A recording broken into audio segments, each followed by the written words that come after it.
Madre mía, chicos, lo que estáis leyendo es gordo. Kerem Bürsin y Ander Zel, la pareja de moda, los que nos tenían a todos suspirando. Pues parece que eso de felices para siempre se quedó solo en la pantalla de Senkalcam. Hay un salseo nuevo rondando y pone el dedo en la llaga sobre su ruptura.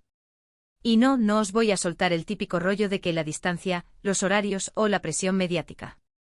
Eso es de manual, todos nos lo sabemos. Lo que se está rumoreando ahora es mucho más jugoso, mucho más de tierra, trágame. Parece que la cosa no fue tan amistosa como nos hicieron creer. Para ser honestos, a mí ya me olía un poco raro cuando anunciaron su separación. Era todo tan educado. Tan de mutuo acuerdo. Y cuando dos personas que se veían tan enamoradas de repente dicen, hasta aquí hemos llegado, así, sin más, pues te hace sospechar, ¿no os parece? Lo que yo creo que está pasando, y esto es pura especulación de amiga a amiga, es que hubo algo más fuerte detrás.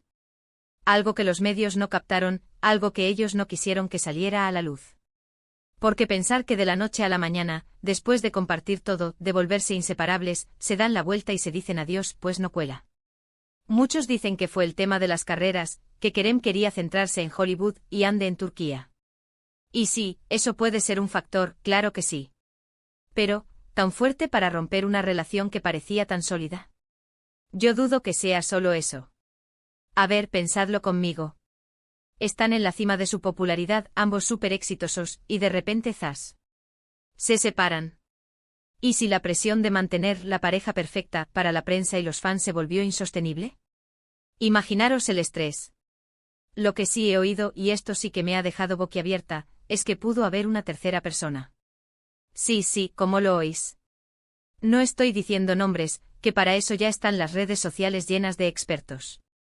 Pero la cosa es que se habla de que uno de los dos, o quizás los dos, empezaron a mirar hacia otros lados. Y claro, eso es veneno para cualquier relación. Y si esto es cierto, madre mía, la que se puede liar.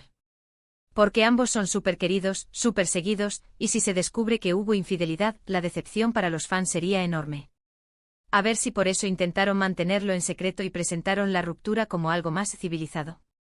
A mí lo que me da pena es que si realmente se quisieron, y yo creo que sí, que lo demostraron en pantalla y fuera de ella, que acaben así, con salseos turbios de por medio. Porque al final, por mucho que sean famosos, son personas con sentimientos. Pero bueno, volvamos al grano. La razón oculta. Lo que yo sospecho, y esto va a ser fuerte, es que la cosa se puso fea, muy fea. Quizás hubo discusiones fuertes, quizás hubo celos, quién sabe. Y cuando una relación llega a ese punto, por mucho que se amen, a veces es mejor decir adiós antes de que explote todo por los aires. Y si además se suma la presión de estar siempre perfectos, de que cada movimiento se analice, de que las redes sociales te juzguen, es un cóctel explosivo. A lo mejor se dieron cuenta de que no podían seguir así, que lo que había era más un circo mediático que una relación sana. Para ser honestos, yo, desde mi humilde opinión de fan, creo que la razón real de su ruptura no es tan sencilla como una crisis de pareja normal. Tiene que haber algo más profundo, algo que los hizo tomar una decisión tan radical. Y si hay un tercero o si hubo una gran pelea, eso sí que explicaría el silencio sepulcral y el nos separamos amistosamente. Y ahora la pregunta del millón para vosotros, mis queridos salseadores, ¿creéis que Kerem y Ande se volverán a reconciliar alguna vez, o el daño ya está hecho?